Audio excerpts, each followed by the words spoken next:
গার্ডেনরি ship builders Paschimbanga সরকারের জন্য রাজ্যের প্রথম পরবর্তী প্রজন্মের বৈদ্যুতিক ফেরি চালু করেছে। আজ সেটার লঞ্চিং আপনারা সবাই দেখতে পাচ্ছেন। Garden Reach shipbuilders and engineers limited 11ই জানুয়ারি 2024 বৃহস্পতিবার একটি নেক্সট জেনারেশন বৈদ্যুতিক ফেরি চালু করল। পশ্চিমবঙ্গ সরকারের জন্য নির্মিত এই জাহাজটি শুধুমাত্র ব্যাটারি এবং সৌরশক্তি ব্যবহার করে এমন সবুজ প্ল্যাটফর্মগুলির সাথে ডিজেল ইঞ্জিন চালিত ফেরিগুলিকে প্রতিস্থাপন করার সম্ভাবনা রাখে। এর নাম রাখা হয়েছে ঢেউ। ঢেউ অর্থাৎ তরঙ্গ নামের এই এনার্জি ইলেকট্রিক ফেরি চালু করা শূন্য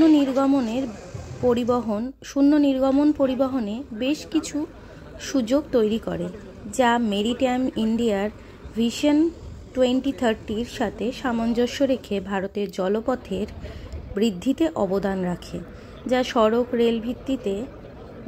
সড়ক আর রেল ভিত্তিক পরিপূরক হতে পারে। পণ্য সম্ভার এবং যাত্রী পরিবহনও এটি করবে। জিআরএসি দ্বারা ডিজাইন করা 24 মিটার দীর্ঘ নেক্সট জেনারেশন বৈদ্যুতিক ফেরিটি 240 কিলোওয়াট প্রতি ঘন্টায় তরল কুলড এনার্জি স্টোরেজ সলিউশন দ্বারা চালিত হবে।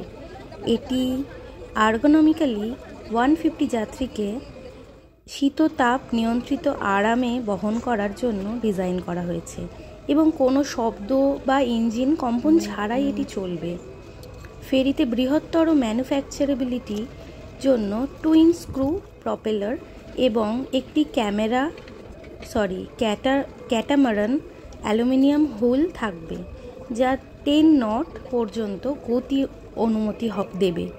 এতে বৈদ্যুতিক সরবরাহ বাড়ানোর জন্য সোলার প্যানেল থাকবে, যেটি এটির ওপরে লাগানো থাকবে।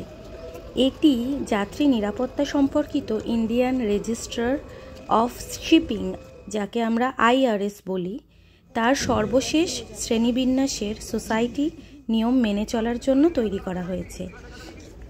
একবার চালু হলে জাহাজটি পোতাশ্রয় এবং ভাসমান পরীক্ষা নিরীক্ষার মধ্য দিয়ে যাবে, মানে লঞ্চিংয়ের মধ্য দিয়ে যাবে, এবং তারপর পশ্চিমবঙ্গ সরকারের কাছে পৌঁছে দেওয়া হবে। পশ্চিমবঙ্গ সরকার এটিকে ফেয়ারলি থেকে হাওড়া, আবার হাওড়া থেকে ফেয়ারলি পরিবহন করবেন। যারা ফেয়ারলি যাত্রী তারা এই লঞ্চে করেই যাতায়াত করতে পারবেন।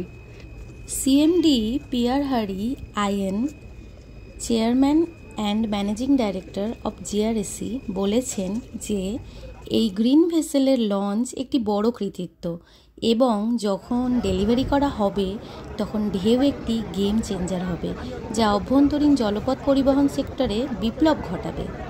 নমস্কার।